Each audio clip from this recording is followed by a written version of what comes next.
하나님 말씀 로마서 10장 17절에서 18절 말씀을 보겠습니다. 그러므로 믿음은 들음에서 나며 들음은 그리스도의 말씀으로 말미암았느니라. 그러나 내가 말하노니 저희가 듣지 아니하였느뇨. 그렇지 아니하다. 그 소리가 온 땅에 퍼졌고 그 말씀이 땅끝까지 이르렀도다 하였느니라. 아멘. 메시아를 기다린 그들에게 예수님이 오셨죠. 분명히 구약에서는 여호와의 이름을 누구든지 부르면 구원을 얻을 것이라고 약속을 하셨는데 주의 이름이 여호와에서 예수님으로 바뀌어버리니까 아름다운 소식이 아닌 거예요. 이 아름다운 소식을 전하는 자를 제거해야 되는 그러한 소식으로 들리는 겁니다. 아름다운 소식은 율법의 정면으로 유예되기 때문에 그랬습니다.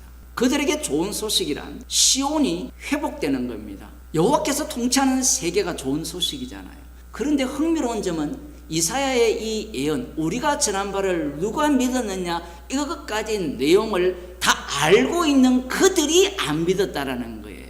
왜냐하면 인간은 침묵의 소리를 듣기 때문에 그래요. 선악과를 먹은 인간의 마음에 누가 자리를 잡고 있습니까? 마귀가 자리를 잡고 있죠. 눈으로는 성경을 읽는데 내부에서 침묵의 소리가 들려요. 문제는 자기가 누구의 지배를 받고 있는지를 전혀 모른다라는 겁니다. 유대인들 입장에서는 하나님의 율법을 지키는 고 있죠. 그러니 자신들의 아버지는 하나님이 되시고 자기들은 누구의 말을 듣고 있어요? 하나님의 말씀인 율법을 듣고 있는 겁니다. 침묵의 소리가 어디 있습니까? 라고 물으면 예수님을 죽여버리잖아요. 모두가 다 악마의 세력하에 놓여있기 때문에 기쁜 소식을 전해도 다 순종치 않게 되어 있습니다. 그게 세상입니다. 자, 그런데 믿음이 있는 자들이 만들어집니다. 히브리서 4장에 보면 하나님의 말씀은 살았고 운동력이 있다라고 하죠. 그런데 인간의 눈에는 말씀이 살아있느냐 죽었냐는 내가 믿어야 되고 내가 행해야 되고 그게 살아있는 거고 내가 말씀을 통해서 깨달아서 책망을 받아야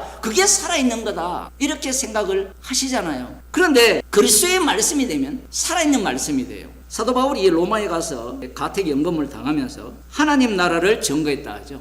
그러니까 하나님 나라가 뭐냐라고 물으신다면요, 십자가입니다. 그러면 하나님 나라의 왕은 누구냐? 십자가에 지신 예수 그리스도입니다. 사도행전을 보면 어떻습니까? 복음이 전파되는데 핍박자들도 있고 믿는 자들도 있죠. 그죠? 그게 땅끝까지 이르러 내 증인이 되는 현장입니다. 십자가에 못 박혀 죽으신 예수, 그분이 아버지께서 살리셔서 주가 되게 하셨다라는 겁니다. 그것을 사도 바울이 전했어요. 십자가에 못 박히신 예수님이 심판주가 되셨다. 이분을 믿지 아니하면 지옥 갑니다. 이분의 피가 여러분의 죄를 용서하고 이분이 십자가를 통하여서 하나님의 화목제물이 되셨습니다 라고 전했는데 믿는 자가 있고 안 믿는 자들이 있더라는 거예요. 살아계셔서 말씀을 통하여 복음이 전파되는 그 현장에서 이 말씀이라는 기준을 갖고 지옥 갈 자와 천국 갈 자를 갈라버립니다. 갈라버리면 사도 바울이 전하는 복음을 내가 믿어서 구원을 얻었다라고 하겠습니까? 아니면 십자가에서 다 그분이 사도 바울을 통하여서 때가 참에 영생 주식으로 작전된 자를 구원했다라고 고백하겠어요?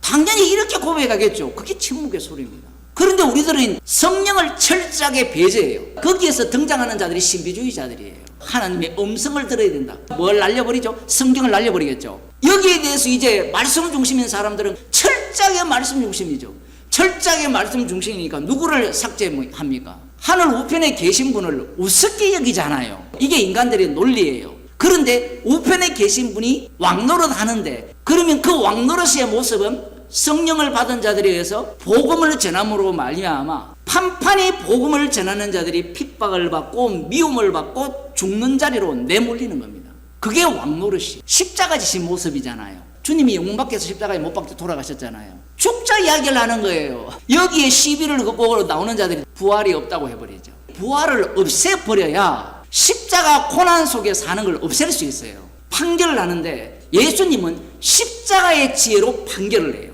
예수님이 천국과 지옥을 보내시는 심판주기 때문에 그래요. 판결을 하는 방식이 뭐냐면 복음을 전하는 자들이 주님이 당한 고난을 똑같이 받게 하면서 주님이 그들과 동행함을 확실히 보여주시면서 십자가의 지혜로 쪼개버립니다. 그게 주님의 능력입니다. 그러면 제대로 된 복음, 십자가 피해서 다 이루신 이 복음, 그리스도 안에 택함받은 자는 버림받지 않는 이 복음을 소유하고 싶어 하잖아요. 그런데 놀랍게도 그 지식을 소유한 것이 구원이라 생각해요. 본인 자신이 뭘 생각하느냐 하면 제대로 된 지식을 이야기하지 않으면, 완벽한 지식을 이야기하지 않으면 저쪽이 구원을 못 얻을 거라 생각을 해요. 그 마음을 갖고 있는 거예요. 그러니 이들은 이 침묵의 소리가 안 들리는 겁니다.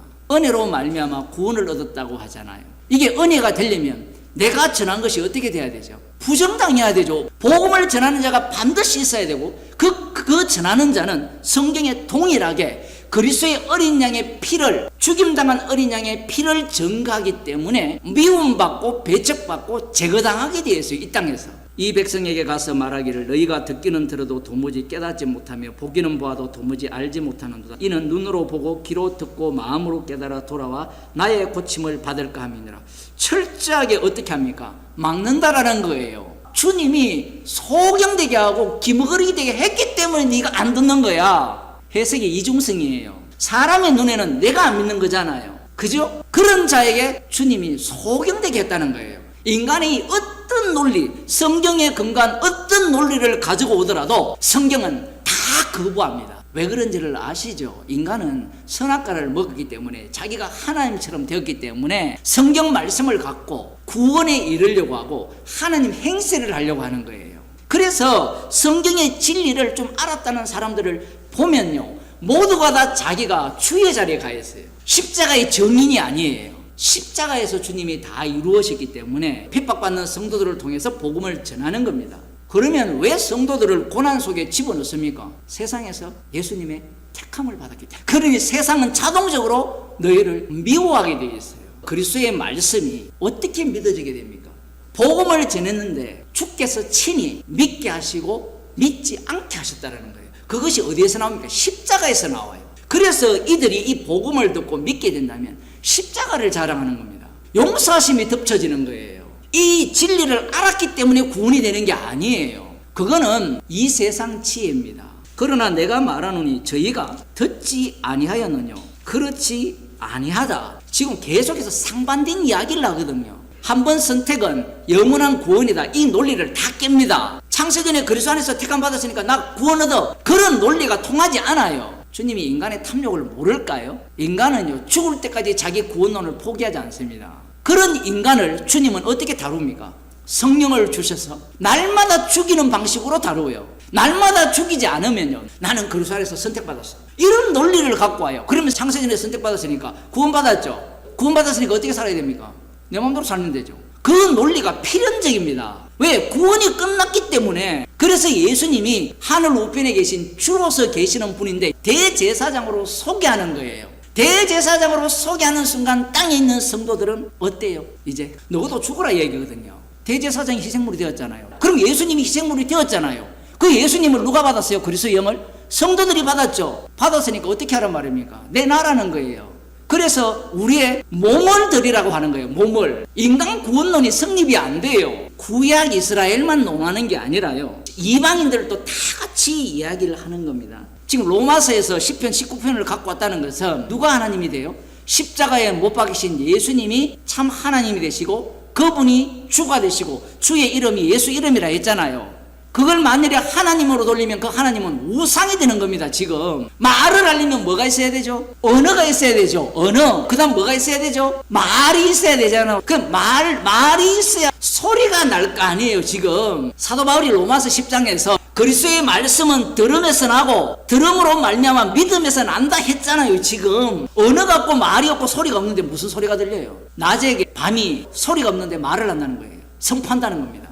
이게 말이 됩니까? 안 됩니까? 그러면 사람들이 이걸 뭐라고 하는가 하면 이건 언유야, 언유. 하나님의 영광을 찬양하는 언유야. 그런데 주님은요, 언유를 실제로 만들어버립니다. 실제를 뭘로 만들입니까? 다 언유로 만들어버려요. 언유를 언유라 보고 실제를 실제로 본 자들이 예수님을 살해했어요. 근데 사도 바울이 이야기를 왜 합니까? 이게 실제라는 거예요. 실제. 언어도 없고 말도 없고 소리가 없는데 그 소리가 온 땅에 통하고 그 말씀이 세계 끝까지 퍼진다는 거예요. 선악과를 먹은 인간들은 이걸 알까요? 모를까요? 모르죠. 그런데 흥미로운 것은 예수 믿는 자들은 안다는 거예요. 이걸 뭐라고 이야기합니까? 이게 자연 계시일까요? 아니에요. 이미 말씀 속에 들어와 있기 때문에 특별 계시 속에 들어갑니다. 여호와의 율법은 완전하여 영혼을 소성케 하고 여호와의 증거는 확실하여 우둔한 자로 지혜롭게 하며 여호와의 교훈은 정직하여 마음을 기쁘게 하고 여호와의 계명은 순결하여 눈을 밝게 하도다. 다 율법에 관한 겁니다. 나의 반석이시오 나의 구속자이신 여호와여 내 입의 말과 마음의 묵상이 주의 앞에 연락되기를 원하나이다. 얼마나 멋진 노래예요. 자, 그러면 이 율법에 대해서 이 율법대로 믿고 산 자가 누구예요? 로마서를 쓴 사도 바울이에요. 목사들이 이 본문을 이야기할 때 그 얘기를 절대로 안 하죠. 여기 보면 여호와의 율법은 완전하여 영혼을 소성케 한다 했잖아요. 이거 믿으십니까? 믿으면 지옥이에요. 왜냐하면 영혼을 소생하는 분은 누구밖에 없습니까? 구약에는 하나님이 소생시키는데 신약에는 예수 그리스도의 피로 소생을 시켜요. 성경은 내게 대해서 전한다는 겁니다. 생명이 누구에서 나와요? 나로부터 나온다는 거예요. 예수님으로부터. 그리고 모든 기준은, 죄의 기준은 누가 되죠? 십자가 지신 예수님이 돼요. 십자가가 죄의 기준이 돼요. 이제 그게 침묵의 소리라는 겁니다. 이 말씀이 그러면 목사님 잘못됐습니까? 잘못되지 않았어요. 이 말씀은 말씀대로 들어가야 돼요. 주 예수를 믿어라. 그리하면 너와 내 집이 구원을 얻으리라. 이 말씀이 잘못된 게 아니잖아요. 그런데 이 말씀이 그리스도의 말씀이 되면 침묵의 소리가 작동을 해요. 작동을 하기 때문에 둘로 쪼개버립니다. 십자가가 율법의 목적이에요. 십자가에는 하나님의 심판이 있고 하나님의 화목제물 만드신 내용이 있고 심판당한 분이 대신 심판받아서 자기 백성의 죄를 용서해서 구원하는 자리고 거기에는 또 지옥 보내는 이유가 거기에 확실하게 담기는 게 십자가예요. 하늘이 하나님의 영광을 선포했어요. 충격적입니다. 들리는 언어도 없고 말도 없고 소리도 없는데 선포했어요. 그 선포한 내용이 십자가 복음입니다. 모든 피조물들이 하나님의 아들들이 나타나기를 고대하고 있다는 거예요. 하나님의 아들들이 나타나면 피조물은 어떻게 돼요? 불타야 돼요. 베드로후서에 나오잖아요. 불살라지기 위해서 간수한 바 되었다고. 그게 십자가의 능력이에요. 그게 실제라는 얘기입니다. 그런데 일반 교인들은 하고 싶은 이야기가 뭐냐면 바른 교회 세워야 되고 제대로 된 목사가 돼야 된다. 이게 무슨 복음입니까? 아닌 건 아닌데 복음을 전해야 될 거 아니에요. 복음은 안 나오고 뭐만 나오는가 하면 오름이 나와요. 오름이 나오면 누구를 제거할까요? 십자가를 제거합니다. 교회당 교회는 없어지는 겁니다. 없어지는 교회가 복받은 교회예요. 십자가의 완료성만 남겼으면 없어지는 걸로 충분하잖아요. 옳은 것을 추구한다는 것은 가장 악마적이에요. 그게 선악과의 최종 지점이에요. 여러분들이 복음을 옳은 복음을 알아서 천국 간다라고 생각한다면 지금 내가 가장 악마적인 것을 알아야 돼요. 우리의 생명이 하나님 우편에 감춰져 있다 하잖아요. 그러면 생명이 감춰 있다는 것은 우리가 무슨 노릇한다는 거예요? 이 땅에서 우편의 자리에 있다는 거잖아요. 왕노릇 하니까 생명이 감춰져 있으니까 네 생명은 어떻게 하시겠다? 죽으라 이야기죠. 우리가 죽은 세상에 사는 거예요. 그 소리가 들린다는 것은 생명 속에 들어온 겁니다. 그러니까 열심히 살 수 있는 거예요. 우리가 이 땅에서. 로마서 1장 18절을 보겠습니다. 하나님의 진노가 불의로 진리를 막는 사람들의 모든 경건치 않음과 불의에 대하여 하늘로부터 쫓아나나니. 그럼 불의가 뭐냐라고 질문을 하시면 이방인들은 하늘을 보면서 뭐합니까? 태양의 신을 만들고 달의 신을 만들고 북극선의 신을 만들고 나무의 신을 만들고 돌의 신을 만들고 물의 신을 만들고 바다의 신을 만들잖아요. 그러면 유대인은 율법을 받아서 율법을 주신 여호와 하나님을 믿어요. 그게 불의예요. 불의. 이게 불의라는 겁니다. 왜? 율법대로 산 그들이 예수님을 죽였기 때문에 그래요. 19절에 이는 하나님을 알 만한 것이 저희 속에 보임이라 하나님께서 이를 저에게 보이셨는데 여기서 하나님이 나오잖아. 하나님. 우리는 이것은 창조주 하나님으로 들어가잖아요. 창조주 하나님으로 들어가면 안 돼요. 요한복음에서는 모든 만물이 그로 말미암아 그를 위하여 지어져 있고 만물 위에 누가 계세요? 예수 그리스도께서 계십니다. 성경은 2층 구조예요. 예수님이 만물 위에 주기 때문에 만물 위에 계시기 때문에 예수님의 아버지도 만물 위에 계시는 거예요. 그런데 이 목사들이나 교인들이 이 본문을 볼 때 천지창조 하나님 이걸 기억해요. 하나님을 알되 하나님을 영화롭게도 하지 아니하며 감사치도 아니하고 오히려 그 생각이 허망해지며 미련한 마음이 어두워졌나니 스스로 지혜 있다나 우준하게 되어 썩어지지 아니하는 하나님의 영광을 썩어질 사람과 금수와 버러지 형상의 우상으로 바꾸었죠. 이게 구약에 본 이스라엘이죠. 그러면 신약에는 어떻게 바꿨느냐? 여호와 하나님을 믿는 나를 믿고 있죠. 그래서 예수님이 나를 따라오거든 자기를 부인하고 자기 십자가를 지고 나를 따르라 이렇게 말씀을 하는 겁니다. 그러므로 하나님께서 저희를 마음의 정욕대로 더러움에 내어 버려두시는 거예요. 방치하는 겁니다. 이게 공존하는 거예요. 동시성입니다. 하나님을 알되 영화롭게 하지 않은 것과 하나님이 버려두는 것이 동시성이에요. 이게 사도행전에도 똑같이 나와요. 너희에게 복음을 전하는 것은 이 헛된 일을 버리고 천지의 바다와 그 가운데 만유를 지으시고 살아계신 하나님께로 돌아오라 함이라. 여기 보면 살아계신 하나님께로 돌아오라 함이라 할 때 살아계신 하나님이 누굽니까? 십자가에 못 박히신 예수 그리스도죠. 주라는 것은 심판주예요. 그러니 그분에게 돌아오게 하기 위함이다라고 하는 거예요. 하나님이 지나간 세대에는 모든 족속으로 자기의 길들을 다니게 묵인하셨으나, 여기에도 묵인이 나오고 방치하셨다. 그러나 자기를 정가지 아니하신 것이 아니니 곧 너희에게 하늘로서 비를 내리시며 결실기를 주시는 선한 일을 하사 음식과 기쁨으로 너희 마음에 만족해 하셨느니라. 자, 이 모든 것들이 뭘 정가하는 겁니까? 십자가에 지신 주님을 정가하는 내용으로 소개하고 있는 거예요. 하긴 목사님 그렇게 환원해버리면 너무 빈약하지 않습니까? 성경이 그게 빈약합니까? 오히려 목사들은 이걸 갖고 뭐라 하냐면 하나님이 모든 사람에게 비를 내리신다, 이게 더 은혜라고 생각해요. 십자가의 피가 은혜입니까? 비를 내리는 게 은혜입니까? 십자가의 피는 사망에서 생명으로 옮기는 피입니다. 하나님의 아들의 죽음으로 주어지는 비예요. 이래 더운 것도 피공로 때문이에요. 어린 양의 피 때문에 우리를 계속해서 살아가게 하시는 거예요. 그래서 모든 만물이 본래는 하나님께 속했죠. 하나님을 위해서 지었는데 하나님을 위해서 지은 이 만물이 아들을 위한 만물로 다 바뀐 거는 겁니다. 아들을 위한 만물로. 그를 위하여 창조했기 때문에 모든 만물은 최종적으로 예수님의 심판주 되심을 드러내기 위해서 그분이 강림하실 때 불러서 다 태워버립니다. 생명책에 기록한 자는 영생의 부활로 천국으로 보내시고, 생명책에 기록되지 않고 행위책들에 기록된 자들은 모두가 다 지옥을 보내는 거예요. 그때까지 어디에 계세요? 하나님 우편에 계신 거예요. 그때까지. 그게 왕노릇하는 겁니다. 인간들은 그 단어, 용어를 갖고 와요. 예수 믿으면 구원 얻습니다. 믿었어요? 그러면 천국 갑니다. 죄인임을 인정하세요? 모든 죄가 사해졌습니다. 우리는 이미 거듭났고 하나님 백성이 되었습니다. 그 말이 틀린 게 아니라 그 말을 하되 최종적으로는 십자가 앞에서 뭐가 되죠? 그렇게 믿어도 구원 못 얻습니다 이야기해야 돼요. 십자가의 피가 여러분을 구원시킵니다. 이렇게 가야 되는데 그들은 말씀을 언어로 다 바꿔버리죠. 주님의 일은 우리한테 맡기지 않습니다. 그걸 아셔야 돼요. 사도 바울을 누가 끌고 갑니까? 말씀이 주님이 끌고 가잖아요. 끌고. 자기가 말씀을 지켜나가게 되면 자기가 하나님 앞에 의로운 인간이 돼요. 오늘날 기독교는 그런 사람을 원해요. 의로운 인간, 훌륭한 목사, 훌륭한 성도, 괜찮은 교회, 그걸 원해요. 그래서 사도 바울이 이런 말 하잖아요. 내가 진짜 자랑하고 싶은 게 있는데 내가 약한 것을 자랑한다. 사람들이 보기에는 얼마나 쪽팔리잖아요. 십자가의 정인이기 때문에 그걸 자랑하는 거예요. 우리도 이런 걸 좀 자랑했으면 좋겠어요. 난 돈을 너무 사랑해요. 나는 건강을 너무 사랑해요. 십자가를 자랑케 하기 위해서 우리를 그런 상황으로 몰아가는 겁니다.